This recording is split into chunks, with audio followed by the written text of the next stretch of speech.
Hello friends, welcome back to subject learners. तो दोस्तों, आज के इस वीडियो में हम लोग कवर करेंगे ऑस्कर वाइल्ड की एक novel the importance of being Earnest, यानी ईमानदार होने का महत्व।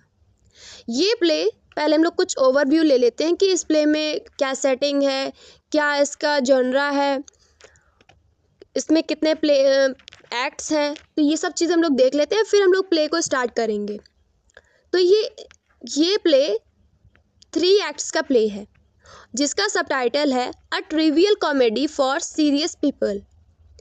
इस प्ले को इंग्लैंड में लिखा गया है और पीरियड था विक्टोरियन पीरियड। सबसे पहले इसको परफॉर्म किया गया था 14 फेब 1895 में सेंट जेम्स थिएटर लंदन में, और सबसे पहले पब्लिश हुआ था 1899 में। जॉनरा है इसका कॉमेडी ऑफ मैनर्स और सेटिंग है लंदन एंड हार्टफोर्डशायर कंट्री साइड। तो ये तो हो गया हमारा ओवरव्यू। अब हम लोग बात करते हैं इस प्ले की पूरी डिटेल्ड समरी के बारे में। जैक वर्दिंग इस स्टोरी का प्रोटैगनिस्ट है। प्रोटैगनिस्ट यानी लीड कैरेक्टर है। जो स्टोरी है वो इसी कैरेक्टर के इर्द गिर्द घूमेगी और ये सबको लीड करेगा। सबसे डोमिनेटिंग कैरेक्टर यही होगा हमारे प्ले का। तो इसका नाम है जैक वर्दिंग। जैक वर्दिंग हार्टफोर्डशायर में रहता है कंट्री साइड में, और वो एक यंग लड़की की 18 इयर्स की ब्यूटीफुल सी यंग लड़की की केयर करता है, उसका ख्याल रखता है, उसका ध्यान रखता है, जिसका नाम है सिसिली कार्ड्रू। सिसिली जो है वो लेट टॉमस कार्ड्रू की ग्रैंड डॉटर है, यानी पोती है। टॉमस कार्ड्रू की डेथ हो चुकी है और टॉमस कार्ड्रू का ये रिलेशन है जैक वर्दिंग से कि उन्होंने इसको जैक वर्दिंग को एक हैंड बैग में पाया था, कहीं पे पड़ा हुआ पाया था, और इन्हें अडॉप्ट कर लिया था। अब उनके मर जाने के बाद जैक वर्दिंग की ये रिस्पॉन्सिबिलिटी बनती है कि उनकी ग्रैंड डॉटर की वो देखभाल करे और उसका ख्याल रखे। तो ये उसके ऊपर एक रिस्पॉन्सिबिलिटी है। सिसिली एक रिस्पॉन्सिबिलिटी है जैक वर्दिंग के ऊपर। जैक वर्दिंग के ऊपर टॉमस कार्ड्रू की बाकी जिम्मेदारियां भी हैं, जैसे कि उनकी ज़मींदारी की रिस्पॉन्सिबिलिटीज़। जैक ने सबसे एक बहुत ही बड़ा झूठ बोल रखा है। मतलब इन सारी रिस्पॉन्सिबिलिटीज़ से बचने के लिए जैक ने सबसे एक झूठ बोल रखा है। अब वो झूठ क्या है? उसने ये बोल रखा है कि लंदन सिटी में उसका एक छोटा भाई है अर्नेस्ट नेम का, और वो काफ़ी केयरलेस टाइप का बंदा है, जिसको लाइफ में सिर्फ एंजॉयमेंट करना है और कोई उसके ऊपर रिस्पॉन्सिबिलिटी नहीं है, कोई भी मैच्योरिटी नहीं है उसके अंदर। वो हमेशा किसी न किसी प्रॉब्लम में पड़ जाता है, और जब वो प्रॉब्लम में पड़ता है तो जैक को वहाँ जाके उस प्रॉब्लम से अर्नेस्ट को निकालना पड़ता है। और ये सिर्फ एक इमेजिनरी कैरेक्टर है अभी तक। आगे क्या होगा वो हम लोग आगे देखेंगे। ये सिर्फ और सिर्फ इसलिए कर रहा है जैक, ताकि वो कुछ दिन रिलैक्स हो सके अपने एक बहुत ही बिजी स्केड्यूल से। सारी ज़मींदारी का बोझ उसके ऊपर है, एक सिसिली भी है उसके ऊपर, और सारी रिस्पॉन्सिबिलिटीज़ हैं। इन सब से जब वो फ्री होना चाहता है तो वो लंदन भाग जाता है अर्नेस्ट का नाम रख के। तो यही सब रीजंस हैं कि जैक ने इतना बड़ा झूठ सबसे बोल रखा है। अब हम लोग बात करते हैं कि जब लंदन जा रहा है जैक, तब तो जब जैक लंदन जाता है तब जैक अर्नेस्ट बनकर रहता है वहाँ पे। मीन्स जैक की दो आइडेंटिटियाँ हैं इस प्ले में, एक जैक वर्दिंग के नाम से और एक अर्नेस्ट के नेम से, और लंदन में अर्नेस्ट वर्दिंग के नेम से। लंदन में जैक का एक बहुत ही अच्छा दोस्त है जिसका नेम है एल्जरनॉन मॉनक्रिफ। जैक एल्जरनॉन से मिलने लंदन आया है। एल्जरनॉन अपने फ्लैट में पियानो बजा रहा होता है, और वहाँ पे उसकी आंट भी है जिसका नेम है लेडी ब्रैकनेल। और लेडी ब्रैकनेल की एक बेटी भी है जो कि काफ़ी ब्यूटीफुल सी, बहुत ही प्यारी सी है। उसका नेम है ग्वेंडोलिन फेयरफैक्स। जैक ग्वेंडोलिन को मन ही मन पसंद भी करता है और उसे प्रपोज करना चाहता है। जैक एल्जरनॉन को बताता है कि मैं यहाँ ग्वेंडोलिन से मिलने आया हूँ और उसे प्रपोज करना चाहता हूँ। लेकिन एल्जरनॉन जैक से सिसिली के बारे में पूछता है कि सिसिली कौन है। जैक परेशान हो जाता है कि एल्जेनॉन को सिसिली के बारे में कैसे पता, लेकिन वो मना कर देता है कि कौन सिसिली, मैं किसी सिसिली को नहीं जानता। फिर एल्जेनॉन उसे वो सिगरेट बॉक्स दिखाता है जो कि सिसिली ने उसे दिया था और बताता है ये बॉक्स तुम लास्ट टाइम भूल गए थे, और इस पे ये साफ साफ लिखा है कि ये बॉक्स तुम्हें सिसिली ने दिया है, क्योंकि इसमें लिखा है from little Cecily to uncle Jack, यानी ये सिसिली ने तुम्हें गिफ्ट किया है। तो अब छिपाने का कोई फ़ायदा नहीं है, जैक का सच सामने आ गया है और फिर वो एल्जेनॉन को बताता है कि वो डबल रोल प्ले कर रहा है अपनी ही लाइफ में, और सिसिली उसकी रिस्पॉन्सिबिलिटी है जो कि लेट टॉमस कार्ड्यू ने उसे दी है। जैक एल्जेनॉन को अपने फिक्शनल यानी इमेजिनरी भाई अर्नेस्ट के बारे में भी बताता है और बताता है कि जब उसे इन सभी रिस्पॉन्सिबिलिटीज से यानी सिसिली और हार्टफोर्डशायर की जिम्मेदारियों से ब्रेक चाहिए होता है, तब वो अर्नेस्ट बनकर यहाँ वापस आ जाता है लंदन में। लेकिन अब मैं उस इमेजिनरी भाई को मारने की सोच रहा हूँ, क्योंकि सिसिली उसमें कुछ ज़्यादा ही इंटरेस्टेड है और ना चाहते हुए भी जैक एल्जेनॉन का इंटरेस्ट सिसिली की तरफ और ज़्यादा बढ़ा देता है ये सारी बातें बताकर। और तब लेडी ब्रैकनेल अपनी बेटी ग्वेंडोलिन के साथ आ जाती हैं और एल्जेनॉन लेडी ब्रैकनेल को अपनी बातों में बिजी रखता है। उतनी ही देर में जैक ग्वेंडोलिन को प्रपोज कर देता है और ग्वेंडोलिन प्रपोजल एक्सेप्ट भी कर लेती हैं और शादी के लिए मान जाती हैं। कहती हैं कि वो किसी और नेम से शादी नहीं करेंगी, यानी वो सिर्फ अर्नेस्ट नेम के बंदे से ही शादी करेगी और कोई भी नाम उसे शादी के लिए नहीं राजी है, मतलब वो किसी और नेम के लड़के से शादी करेगी ही नहीं। जैक थोड़ा सा कंफ्यूज हो जाता है कि ग्वेंडोलिन को अर्नेस्ट नेम में इतना क्यों इंटरेस्ट है। तब तक लेडी ब्रैकनेल आ जाती हैं और उन्हें डिस्टर्ब कर देती हैं। तब ग्वेंडोलिन लेडी ब्रैकनेल को बताती है कि जैक ने उसे प्रपोज किया है और उसने ये प्रपोजल एक्सेप्ट भी कर लिया है। लेकिन लेडी ब्रैकनेल कहती है कि नहीं नहीं, ऐसे नहीं, जब तक मैं अपने दिल को तसल्ली नहीं दे दूंगी, मैं सारे क्वेश्चंस नहीं पूछ लूँगी, मैं इस प्रपोजल को एक्सेप्ट नहीं करती हूँ। तो लेडी ब्रैकनेल अब अपने क्वेश्चंस की मार देना शुरू करती है जैक के ऊपर। एक के बाद एक क्वेश्चंस उस पर पूछती है, उसकी फाइनेंशियल स्टेटस के बारे में, उसकी फैमिली के बारे में, उसकी फैमिली बैकग्राउंड के बारे में, वो कहाँ रहता है, कौन कौन है उसकी फैमिली में, ये सब वो पूछने लगती है। और जैक उन्हें बताता है कि उसकी फैमिली में कोई भी नहीं है, उसके माँ बाप कौन थे उसे नहीं पता, उसे बस इतना पता है कि एक व्यक्ति ने विक्टोरिया स्टेशन के क्लॉक रूम में एक हैंडबैग में उसे पाया था और उनका नेम है टॉमस कार्ड्यू, जो कि अब इस दुनिया में नहीं है। तब लेडी ब्रैकनेल शॉक्ड रह जाती हैं और इस शादी के लिए मना कर देती हैं और गुस्से से वहाँ चली जाती हैं अपनी बेटी को लेकर। तब एल्जेनॉन जैक से पूछता है कि क्या उसने ग्वेंडोलिन को उसके डबल रोल के बारे में बताया। तो जैक उससे कहता है कि अब वो ये डबल रोल और नहीं कर पाएगा और कंट्री साइड में ये कह देगा कि इस साल भयानक ठंड से अर्नेस्ट मारा गया, यानी उसकी डेथ हो गई। एल्जेनॉन पूछता है सिसिली के बारे में कि मतलब उसने सिसिली के बारे में बताया ग्वेंडोलिन को। तो जैक कहता है उसे पूरा विश्वास है कि वो दोनों आपस में बहनों की तरह रहेंगी। तब तक ग्वेंडोलिन वापस आ जाती है और कंट्री साइड में उसका एड्रेस पूछती है।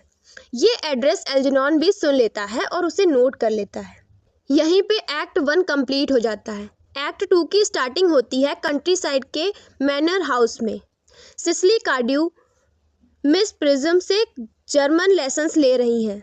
मिस प्रिज्म सिसिली की गवर्नेस हैं और तब तक डॉक्टर चैसुबेल आ जाते हैं, जो कि एक रेक्टर है। रेक्टर मीन्स जो आसपास में लोकल एरिया में जो चर्च होता है वहाँ पे जो सबसे मतलब हेड होते हैं उनको रेक्टर बोलते हैं। और मिस प्रिज्म और डॉक्टर चैसुबेल बाहर जाते हैं क्योंकि वो एक दूसरे को पसंद करते हैं, तो कुछ देर वो बाहर घूमने के लिए जाते हैं। तब तक एक सर्वेंट सिसिली को बताता है कि मिस्टर अर्नेस्ट वर्दिंग आए हैं, लेकिन एल्जेनॉन आया है अर्नेस्ट का रूप बदलकर, मतलब वो चेंज करके नेम अपना चेंज करके आया है एल्जेनॉन अर्नेस्ट वर्दिंग बन के। सिसिली को देखते ही एल्जेनॉन सिसिली का दीवाना हो जाता है और सिसिली तो पहले से ही अर्नेस्ट से काफ़ी ज़्यादा इंटरेस्टेड है। तब तक मिस प्रिज्म और डॉक्टर चेसुबल भी आ जाते हैं वहाँ पे। अच्छा, दूसरी तरफ जैक ने भी ये डिसाइड कर लिया था कि अब अर्नेस्ट का कोई काम नहीं है, तो वो सबको बता देगा कि अर्नेस्ट की पेरिस में डेथ हो गई ठंड की वजह से। लेकिन जब वो एल्जेनॉन को वहाँ देखता है, अर्नेस्ट बन के आया है एल्जेनॉन, तो वो कुछ कर तो नहीं सकता था कि वो काफ़ी हेल्पलेस था। लेकिन जब वो एल्जेनॉन को अर्नेस्ट बनकर आया हुआ देखता है तो उसे बहुत गुस्सा आती है, लेकिन वो कुछ कर भी नहीं सकता था और उसे भी ड्रामा करना पड़ता है कि वो अर्नेस्ट आया है, अर्नेस्ट आया है। वो कुछ नहीं कह सकता था कि ये अर्नेस्ट नहीं है, अर्नेस्ट एक इमेजिनरी कैरेक्टर था अभी तक, तो ये सब तो वो बोल नहीं सकता था, तो वो भी ड्रामे में शामिल हो गया। क्योंकि एल्जेनॉन को जैक का सीक्रेट पता है और जब जैक वहाँ से जाता है उसी टाइम एल्जेनॉन सिसिली को प्रपोज कर देता है और सिसिली प्रपोजल एक्सेप्ट कर लेती है और कहती है कि मुझे अर्नेस्ट नेम बहुत पसंद है।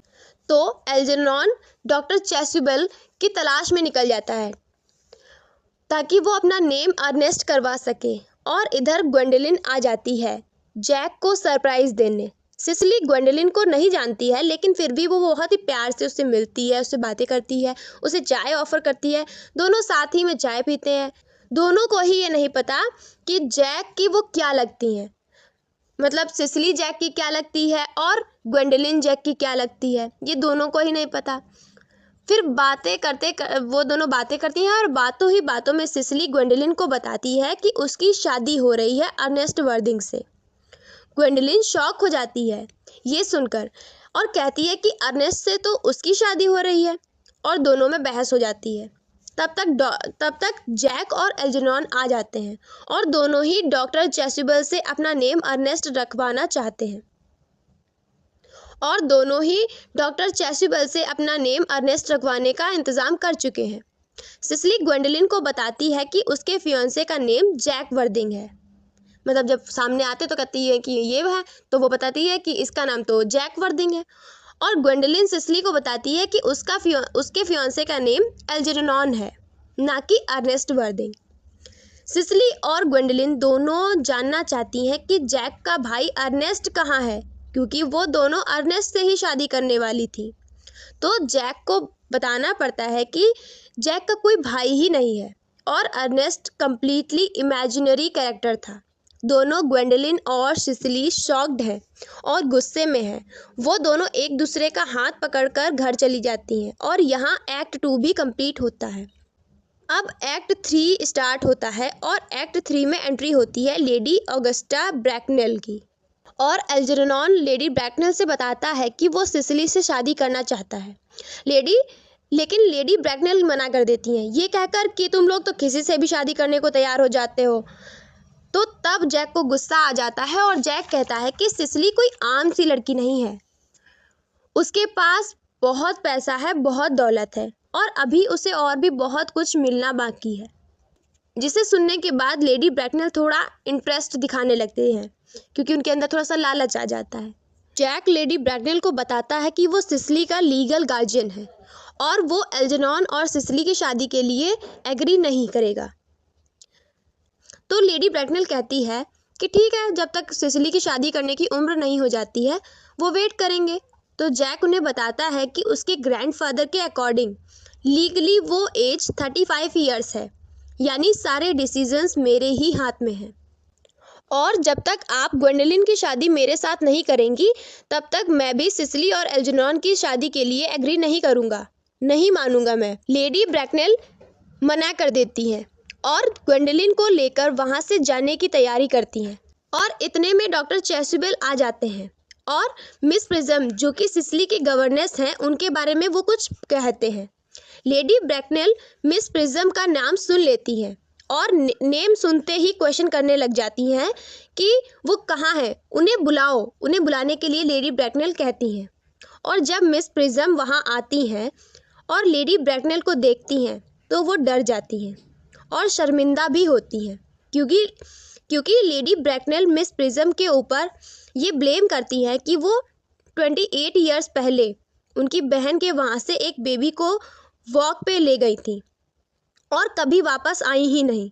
अब लेडी ब्रैकनेल मिस प्रिज्म से उस बेबी के बारे में पूछती हैं कि अब वो बेबी कहाँ है। मिस प्रिज्म कहती हैं कि उन्हें नहीं पता, क्योंकि जब वो उसे वॉक पे ले गई थी तब वो बेबी और हैंडबैग को लेकर गई थी और हैंडबैग में एक नॉवेल थी जिस पे वो कुछ काम कर रही थी और गलती से भूल गई और भूल से उस नॉवेल को बेबी कैरियज में रख दिया और बेबी को हैंडबैग में। तो जैक मिस प्रिज्म से पूछता है कि उस हैंडबैग का क्या हुआ फिर। तो मिस प्रिज्म बताती हैं वो उन्होंने रेलवे स्टेशन पे छोड़ दिया था। जैक वहाँ से फटाफट जाता है और एक बैग लेकर आता है और पूछता है क्या ये वही बैग है। तो मिस प्रिज्म कहती हैं हाँ, और वो बैग को साइड में फेंक देता है और इमोशनल होकर उसे माँ कहकर बुलाता है। यानी मिस प्रिज्म को वो माँ समझ लेता है और माँ कहकर बुलाता है, उसे हग कर लेता है क्योंकि उसे लगता है मिस प्रिज्म ही उसकी माँ है और वो उसका इलेजिटिमेट चाइल्ड है। लेकिन लेडी ब्रैकनेल जैक को बताती हैं कि जैक लेडी ब्रैकनेल की बहन का लेजिटिमेट चाइल्ड है और एल्जेनॉन जैक का रियल ब्रदर है और जैक का ओरिजिनल नेम अर्नेस्ट जॉन ही है। और इतने सालों से ना जानते हुए भी जैक सच बोल रहा था कि वो अर्नेस्ट है और उसका एक भाई भी है। एल्जेनॉन और बाकी सारे कपल्स खुशी से गले मिलते हैं और लेडी ब्रैकनेल अर्नेस्ट और ग्वेंडोलिन की शादी के लिए भी एग्री कर देती हैं और जैक यानी अर्नेस्ट जॉन एक्सेप्ट कर लेता है the importance of being Earnest, यानी वो ईमानदार होने के महत्व को समझता है। इसी के साथ ये प्ले भी यहीं पे कंप्लीट होता है। आई होप सो ये वीडियो आपको पसंद आया होगा और जो नॉवेल की स्टोरी है वो आपके समझ में आई होगी। अगर वीडियो आपको अच्छा लगा है then like share and subscribe to my channel subject learners.